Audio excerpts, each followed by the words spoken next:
Bienvenidos amigos, amigas a este su programa Otra Mirada aquí en el Ecuador Today. Qué gusto que sigan sintonizando este tipo de programas que lo que intentamos es precisamente ser una voz diversa, ¿no? De los medios tradicionales de comunicación. Por eso, si están viendo esta entrevista, suscríbanse, compartan este tipo de material que es lo que permite crecer también estas voces distintas y la amplitud que debemos darle a los medios de comunicación independientes. El día de hoy tenemos un tema muy interesante, si vamos a hablar sobre el Tratado de Libre Comercio entre China y América Latina. Son varios ya tenemos algunos impactos en tema ambiental, en tema de derechos humanos y que no se está conversando mucho sobre esto, sobre estos acuerdos, ¿no? ¿Por qué se firman, por ejemplo, tan fácilmente, sin mayor debate público, con una sociedad civil que parece bastante desinformada, con organizaciones sociales que ya no tienen el suficiente peso para presionar, sí, por lo menos diríamos un debate, ¿no? Sobre este tipo de acuerdos, como se hacía en años anteriores? Y bueno, realmente, vamos a decir la verdad, un poco preocupados por lo que podría ocurrir si tanto a nivel comercial, con nuestros mercados aún debilitados, pero también con el tema de derechos humanos, con el tema ambiental. Y bueno, para ampliar un poco este tema, nos acompaña el día de hoy Marco Gandarillas. Él es el secretario técnico del colectivo sobre financiamiento e inversiones chinas, derechos humanos y medio ambiente, el SIGDA, y es responsable del monitoreo del proyecto de inversiones chinas en América Latina, con su organización Latinoamérica Sustentable. Marco, qué gusto que estés aquí con nosotros. Vamos a empezar explicando un poquito el objetivo, ¿no? de tu organización y esto del el examen periódico universal, que se hace normalmente a todos los países, pero en esta ocasión pues se ha hecho a China. Y que quizás lo que nos vas a decir, hemos visto en los informes, pues hay algunos temas preocupantes, sí, principalmente en torno a derechos humanos y en torno al impacto ambiental que puede tener estos tratados de libre comercio. ¿Cómo estás, Marco? Qué gusto que estés con nosotros y vamos a empezar por ahí. Cuéntanos un poquito sobre esta organización y vamos a pasar posteriormente a analizar lo que es este examen periódico universal. Qué gusto, Marco. ¿Cómo estás? Muchísimas gracias, Verónica. Te agradezco mucho el espacio. Presento brevemente nuestro colectivo. Nuestro colectivo es un colectivo latinoamericano. Todas las organizaciones que lo componemos somos organizaciones de la sociedad civil, preocupadas y que trabajamos hace varias décadas sobre cuestiones sociales y ambientales, derechos humanos. Ah, Estamos presentes en 5 países de Latinoamérica, uno de ellos Ecuador. Precisamente nuestra organización Latinoamérica Sustentable es una organización ecuatoriana, pero como colectivo buscamos principalmente unir esfuerzos para eh, denunciar y al mismo tiempo promover un cambio sustantivo en el comportamiento de los inversionistas y de los financistas, o sea, los bancos chinos en América Latina. Nos articulamos porque vemos que este problema, el problema de los impactos sociales y ambientales de las inversiones chinas es generalizado en nuestra región y porque además siendo un actor tan complicado, tan grande, tan ajeno a nosotros, a nuestra cultura, al entendimiento que hemos tenido históricamente de la cooperación y de la relación con otras partes del mundo, es un actor nuevo, un actor que nos cuesta mucho también por separado entenderlo y además hacer acciones eficaces de información Y y de de denuncia y seguimiento, de ¿no? presión. Exactamente, de seguimiento, de entenderlo bien. Nos ha costado mucho tiempo y bueno, nuestra coalición surge precisamente de eso, de la necesidad de entender un actor tan diferente y de hacer cosas que al final de cuentas repercutan en una mejora en cada uno de nuestros países.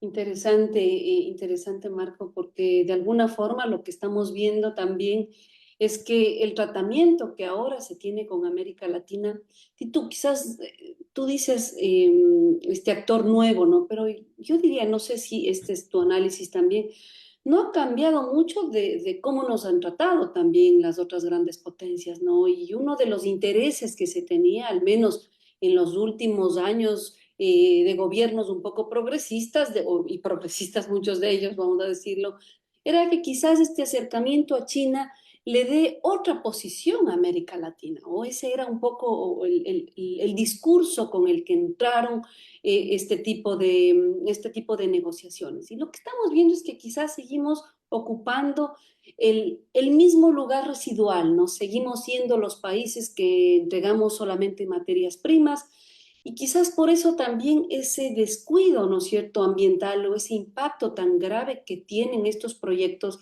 porque seguimos siendo de tus países que nos ven como sobre el tema de extractivismo, ¿no? Seguimos teniendo aquí a las mineras, a las petroleras y quizás di tú con un desgaste aún mayor ahora con el tema chino, ¿no? ¿Tú ahí verías alguna diferencia? O sea, ¿cuál sería la diferencia entre lo que teníamos antes, nuestras relaciones, por ejemplo, con las empresas estadounidenses, canadienses, de muchas europeas, que también vivimos, ¿no? Impactos ambientales? Me recuerdo el caso Ecuador, el tema de Chevron, por ejemplo, que a pesar de que intentamos, no sé, posicionar el caso en organismos internacionales, a la final terminamos perdiendo, ¿no? Hoy estamos entrando en una puerta parecida con China, ¿o cuál es la diferencia que tú y la organización analizan, Marco? Mira, varias cosas. Yo coincido contigo que desde la lógica de nuestros países, de muchos de nuestros gobiernos, independientemente del sello político, si fueron más conservadores o más progresistas, se ha mantenido una línea de priorizar la atención a sectores que tienen graves impactos sociales y ambientales, los extractivos particularmente. En la época de la bonanza, hace más de 10 años, nuestros gobiernos apostaron, tenían mucha expectativa en atraer nueva inversión y que esa nueva inversión de alguna manera se asiente principalmente en esos actores. Ahora, por el lado de China, yo pienso que hay varias cosas muy diferentes. La primera es que China es un actor que viene a América Latina hace más de 10 años, o sea, con una narrativa diferente. Por Mm, ejemplo, China propone a América Latina una cooperación sur-sur, es decir, entre iguales. China no se claro. considera un país del primer mundo ni un país se considera parte de los países en desarrollo, o sea, un país que además está también buscando el desarrollo junto con los demás países y además viene con una narrativa de ganar, ganar. Es decir, no viene, y además lo dicen reiteradamente, no vienen a imponer, no vienen a ganar solamente ellos, sino a construir junto con nosotros, a ganar, ganar, mantener una relación en la que hay equilibrio. Ah, y sin embargo, en la práctica de los proyectos, hay que decirlo, las empresas chinas son hoy día claves en la región, en casi todos los sectores claves de nuestros países. Para poner un caso, Ecuador, petróleo, camarones, entre otros, las empresas chinas son fundamentales. Estos productos, los principales de exportación de nuestros países se orientan al mercado chino. Luego, los bancos chinos han sido los principales financistas de nuestros países en los últimos 10 años. Entre los 5 países más endeudados de la región, también Ecuador, Vamos están de acuerdo, claro. principalmente endeudados con China, con los bancos chinos. Para poner algunos de los ejemplos en los que podemos ver una relación am, en la que China se ha puesto como un socio clave, como un actor clave, pero con relaciones muy asimétricas. Y claro, y Eh, quizás por esa razón, Marco, eh, quizás desde esta apertura que se ha dado desde los distintos gobiernos, ¿no? Porque estamos recibiendo un financiamiento, una inversión que no se había visto desde otros por, países, ¿no? Que también por tenían supuesto. intereses en nuestras economías. Y lo que decimos, y es cierto, ¿no? Son proyectos históricos, o sea, proyectos que no lo habíamos visto. Por ejemplo, no sé, el tema eléctrico, el tema de infraestructura en general han puesto di tú, un dinero importante que quizás, digo yo, el discurso chino es hasta qué punto nosotros que sí les estamos dando el dinero, pues también no podemos poner las reglas del juego. Es así un poco el No, tratamiento que completamente, estamos viviendo. completamente, completamente. O sea, claramente para muchos de nuestros gobiernos, China fue y es la contraparte más importante, es el interlocutor más importante con el que quieren hoy día sentarse. Por ejemplo,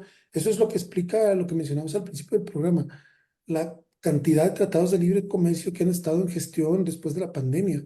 El año pasado, no solo Ecuador firmó un tratado de libre comercio en tiempo récord, sino que Nicaragua, El Salvador, Costa Rica. Honduras, Costa Rica, Uruguay trataron, pero está ahí detenido por el Mercosur porque compromete otro acuerdo entre los países de la región.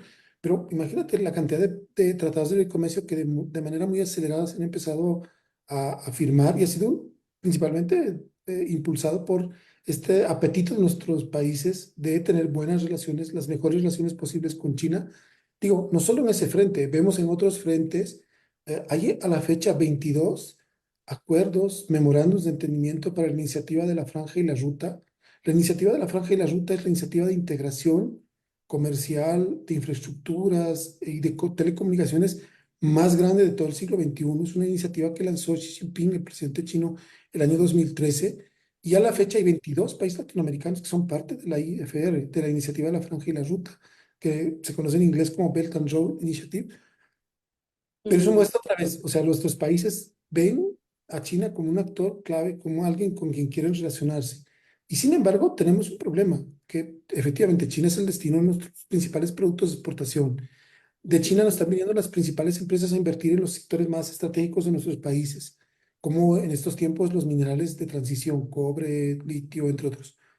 De China nos está llegando el financiamiento, los bancos chinos hoy día están haciendo incluso algunos, los comerciales, operaciones directas de comercio exterior sin pasar por el dólar en yuanes. Toda esta relación es muy vibrante entre nuestra región y China, pero todavía está sentada en, lo que podemos llamar algo muy gris a nivel ambiental y social. O sea, no existen políticas fuertes y eficaces que estén contrapesando o equilibrando la balanza en ese sentido. Es decir, Y ahí, por muchas políticas ejemplo, ¿qué ha comerciales, pocas pasado? políticas ambientales. Sí, y ahí, por ejemplo, digo, para ampliar un poquito esto que señalas, porque si bien mencionas que ya hay países que han firmado tratados de libre comercio, ¿cuáles serían esas experiencias que podríamos, por ejemplo, empezar a tomar en cuenta países como Ecuador? Tú sabes que acabamos de firmar el Tratado de Libre Comercio, ¿no? Y con una asamblea que prácticamente lo votó en mayoría, ¿no? Sin ningún Ujú, debate con la ujú, ciudadanía. Es decir, ujú, incluso, no sé, pero parece ser que incluso hay cláusulas de confidencialidad donde expresamente no pueden abrirse, ¿no? Todos los puntos del acuerdo con China. Esto es así. Y digo, esto sería un poco grave, realmente hablando de incluso el respeto a nuestras constituciones, el respeto a nuestra soberanía, ¿no? O sea, ¿cuál es la gravedad a la que nos estamos enfrentando? Digo, en un momento donde, claro, no solamente está la deuda, sino en un momento donde la crisis económica que viven los países latinoamericanos está avanzando más, o sea, el desempleo, la falta de inversión, pues que también está, y tú atacando cada vez más a las economías latinoamericanas. ¿Es ujú. posible que en esas condiciones podamos hacer esas presiones a China? Mira, un poco en el contexto de las relaciones entre nuestra región, tenemos un problema, porque te decía, hay un enorme desequilibrio entre la cantidad de instrumentos que tenemos diplomáticos y comerciales con China, que incluso algunos comprometen la soberanía. Nosotros hicimos un examen hace un par de años de los préstamos, algunos pocos préstamos, contratos de préstamo de financiamiento del Banco de Desarrollo de China, que es el banco más importante chino, eh, que nos ha prestado dinero a los países latinoamericanos y que es el banco de desarrollo más grande del mundo en la actualidad. Y en los contratos que, los pocos que pudimos acceder, que son públicos, que pudimos analizar, encontramos que por supuesto había cláusulas de confidencialidad. O sea, Mm. por esa vía de un acuerdo tan sencillo de financiamiento, se comprometía un principio de cualquier sociedad democrática, que es el acceso transparente a la información de interés general. O sea, un préstamo compromete los recursos de un país y por tanto debería ser un contrato de esa naturaleza de conocimiento público. Pero ahí había cláusulas que mencionaban esto, que no se podía divulgar, le prohibía al propio Estado poder cumplir con esta su obligación de transparentar los acuerdos que hace con terceras partes. Am, y pasa con los tratados de libre comercio, o sea, los tratados de libre comercio son acuerdos, recuerda bien que hemos tenido oleadas de tratados de libre comercio en nuestra historia y con China estamos ahora firmando TLCs, pero en el pasado hemos firmado tratados de protección recíproca de inversiones.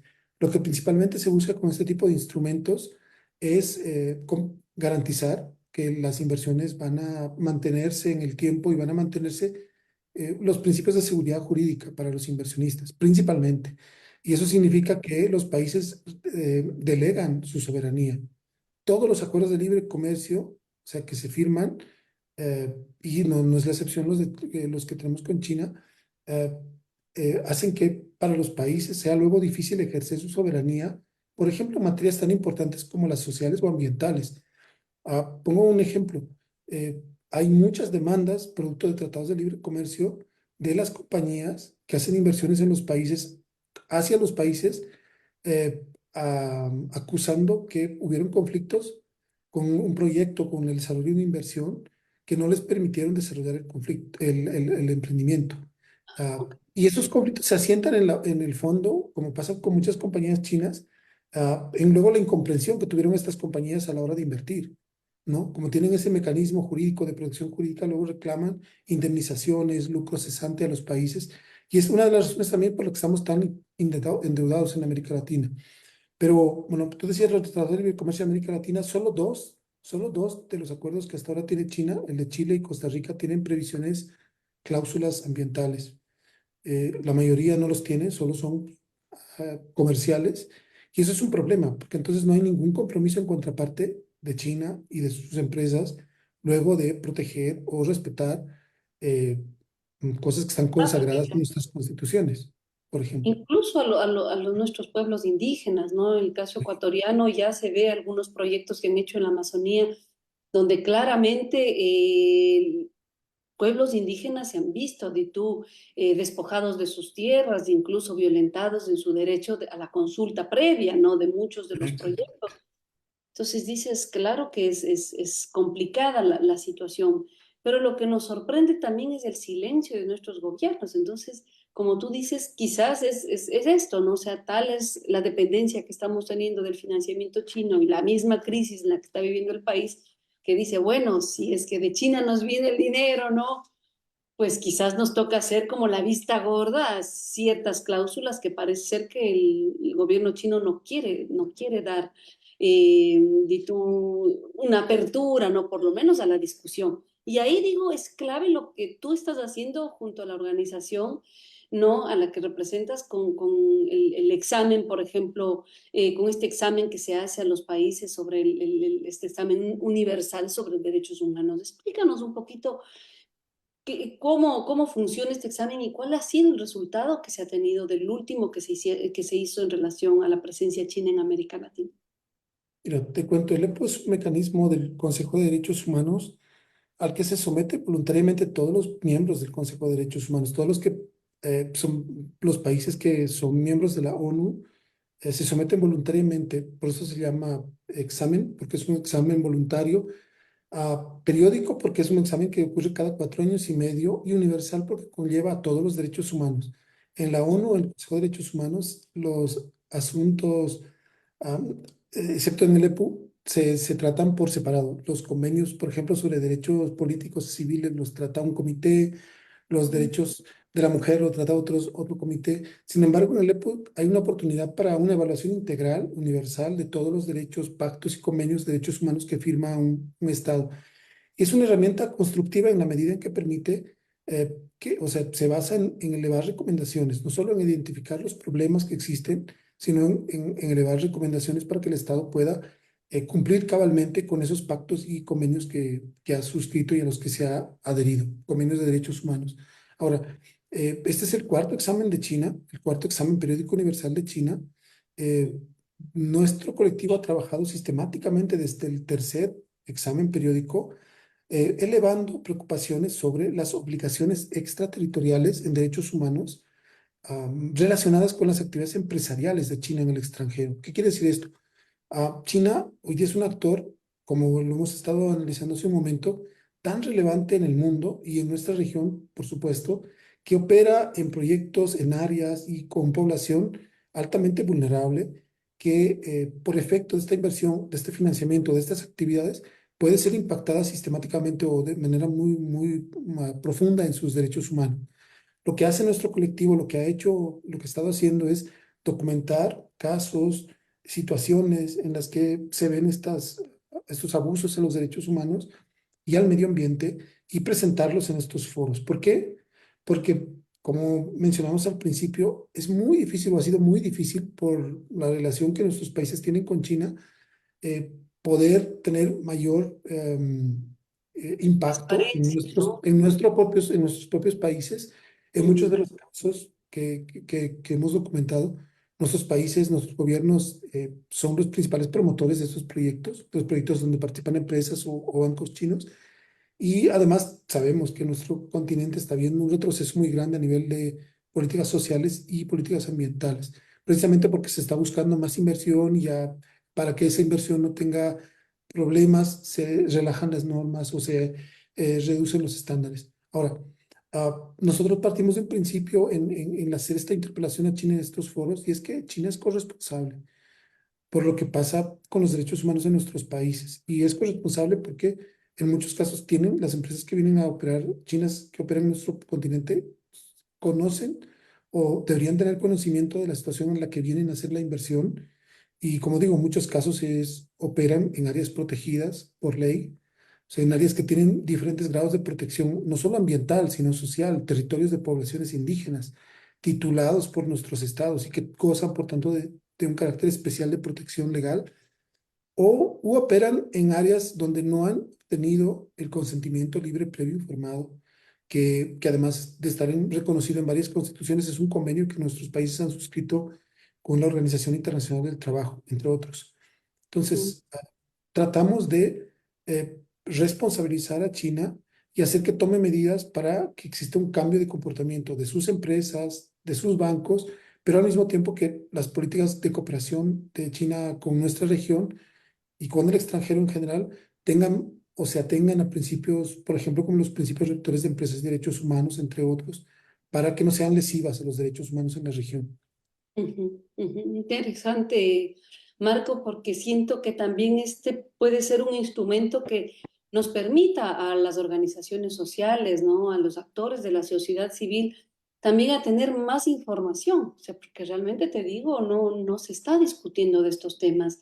Y lo que ha pasado, digo, quizás, ¿no? En estos últimos años es también que ha habido un asedio a tanta organización social, incluso a los Ujú. mismos dirigentes, ¿no? Que defienden el tema ambiental, que defienden a sus comunidades ancestrales, que hoy el impacto es mínimo. Me recuerdo yo, por ejemplo, la firma del ALCA, ¿no? En los años 2000, 2001, cuando se iniciaban estos tratados, que la presión social fue tan fuerte, en ese entonces el gobierno de Lucio Gutiérrez no logró este tratado de libre comercio con Estados Unidos, ¿no? Donde ya se sabía el terrible impacto que le costó a México, ¿no? Pues imagínate, no solo el tema de la migración, la apertura que se hizo al narcotráfico, en fin, ¿no? La dependencia directa incluso de su bien más preciado, que es el maíz, ¿no? Hoy en día casi el 90% del maíz que consumen los mexicanos viene de Estados Unidos, ¿no? Entonces digo, Exacto. quizás esta discusión que en algún momento sí nos permitimos, ¿no? Años atrás, hoy le falta a la sociedad civil latinoamericana, a las organizaciones sociales. Y ahí quizás un poquito ya para ir cerrando nuestra entrevista sería, ¿qué debemos hacer la sociedad civil? ¿Qué pueden hacer las organizaciones? Y tú para empoderarnos un poco más y digo, llenar el vacío que no están haciendo nuestros gobiernos. Mira, yo creo que así como vemos una situación a veces angustiante, porque pasan muchas cosas en esa situación, no estamos viendo, pareciera que no estamos viendo un mismo nivel de respuesta.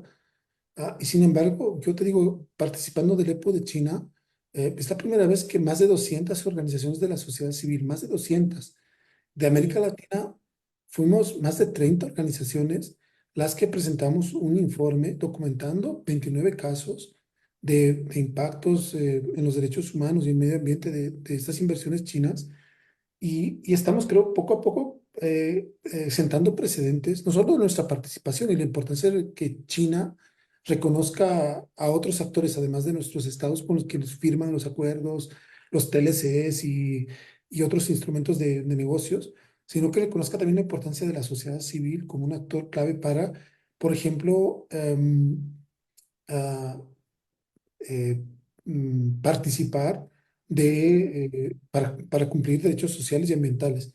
Te digo esto porque además nuestra región es una región hoy día líder en el establecimiento de ciertos derechos ambientales que también los reclamamos hacia China. Por ejemplo, el derecho a la información, el derecho a la participación y el derecho de las personas defensoras hoy día está reconocido en un instrumento que es el Acuerdo de Escazú.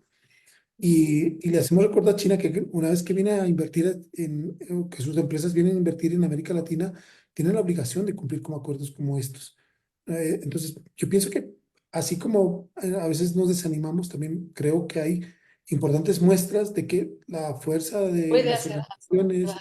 estamos generando cambios, además yo creo cambios estructurales en las relaciones también con el mundo. Y lo que nosotros reclamamos es cuando vamos a estos foros, como el examen periódico universal de China, es que hay que respetar y hay que defender los derechos donde en el espacio en el que corresponda. En este caso, China tiene la obligación de respetar los derechos humanos también en el extranjero. Las empresas chinas tienen la obligación de actuar cumpliendo la ley en nuestros países, pero también respetando principios como el que te mencionaba, el de acuerdos regionales como el de Escazú. Ujú. Interesante. Interesante, Marco, y de verdad te digo, nos abres, ¿no? A una nueva discusión que yo creo que en el Ecuador, sin duda, hay algunas organizaciones que ya lo vienen haciendo, pero como tú dices, necesitamos también animarnos y empoderarnos más y de que es posible, ¿no? También ponerle un alto y más en un momento donde se ve, ¿no? El calentamiento global, se ve el impacto Ajá. de las malas prácticas de estas empresas y de estas, de estas economías que ven en la explotación primario exportadora, ¿no? Que ven, que aún siguen viendo en el modelo extractivista, por ejemplo, la única opción, ¿sí? De salida, de desarrollo, vamos a decir, para nuestros países. Pues yo te agradezco mucho, Marco, y te dejo con palabras finales para que pues puedas despedir a nuestra audiencia que en esta vez pues se junta para escucharte y también para hacer eco de estas recomendaciones, tanto a nuestros países y bueno, también principalmente a China en sus prácticas empresariales y de expansión de su capital. Gracias, No, Marco. muchísimas gracias. Hay muchas cosas que decir, francamente, por ejemplo, lo que tú mencionabas, China nos dice que quiere, últimamente tiene políticas para el extranjero que hablan de proyectos de alta calidad. O sea, China tiene un discurso que dice, pues, estamos buscando con la iniciativa de la Franja y la Ruta y otras políticas que nuestras empresas desarrollen en el extranjero políticas, proyectos de alta calidad. Nosotros hace un par de años, varias organizaciones latinoamericanas y del mundo, de otras regiones también, elevamos una carta a varias instituciones chinas diciéndoles, efectivamente, queremos proyectos de alta calidad. Proyectos de alta calidad chinos en América Latina significan, por ejemplo, proyectos que no estén asentados en áreas protegidas, proyectos que cumplan con el consentimiento libre, previo e informado de las comunidades indígenas, proyectos que no desarrollen proyectos de combustibles fósiles, que ya el mundo no necesita porque estamos en camino hacia una transición energética, entre otros. Es decir, nosotros compartimos de alguna manera la, a la, y nos apropiamos de la narrativa china de buscar un desarrollo diferente, buscar también una ecocivilización. Hacia eso tiene que dirigirse la humanidad. Y eso significa cambiar sustancialmente los términos de la relación que tenemos hoy día con China, porque va a ser una relación en este mundo interdependiente muy fuerte. O sea, China puede ser, decimos, un aliado para la transición energética justa que queremos los países latinoamericanos, o puede ser más bien un factor que evite esa transición energética justa, Claro, inclusive en América Latina. Puede ser un aliado en la medida en que cambie sustancialmente las prácticas que hasta ahora tienen sus empresas y sus bancos, que reorienten sus operaciones hacia áreas ambientalmente y socialmente sustentables. Hoy día, lamentablemente, no están ahí. Hoy día, 28 de los proyectos que documentamos, todos tienen problemas de afectar derechos ambientales, lo que es una vergüenza, ¿no? Y lo que se tiene que cambiar con urgencia. claro, claro, Marco. Pues te agradezco muchísimo, muy interesante lo que señalas, muy interesante las recomendaciones que hace este examen periódico universal, ¿no? Ahora en el caso de China. Y yo sí digo, Marco, me uno a tus palabras, ¿no? Que las organizaciones sociales hagamos conciencia de que hay este tipo de mecanismos, este tipo de instrumentos que nos permitan también tener la fortaleza de irnos articulando entre las organizaciones sociales y parar de alguna forma estas violencias que seguimos viviendo, ¿no? En nombre del desarrollo. Sí, te despido, Marco. Muchísimas gracias y también a ustedes, amigos, amigas, por seguir esta entrevista. Como decíamos al inicio, suscríbanse, denos like, compartan, porque es la forma como podemos activarnos, ¿sí? Y asumir responsablemente también la comunicación, que no sean solo los medios masivos los que nos den pues las noticias, lo que está ocurriendo en el mundo, sino estos medios independientes que siempre tratamos pues de dar voces y otras miradas pues de lo que ocurre en nuestra región y el mundo. Muchísimas gracias, Marco, que tengas una Sí, buena tarde, noche, día, igual a nuestros amigos. Chao, chao. gracias.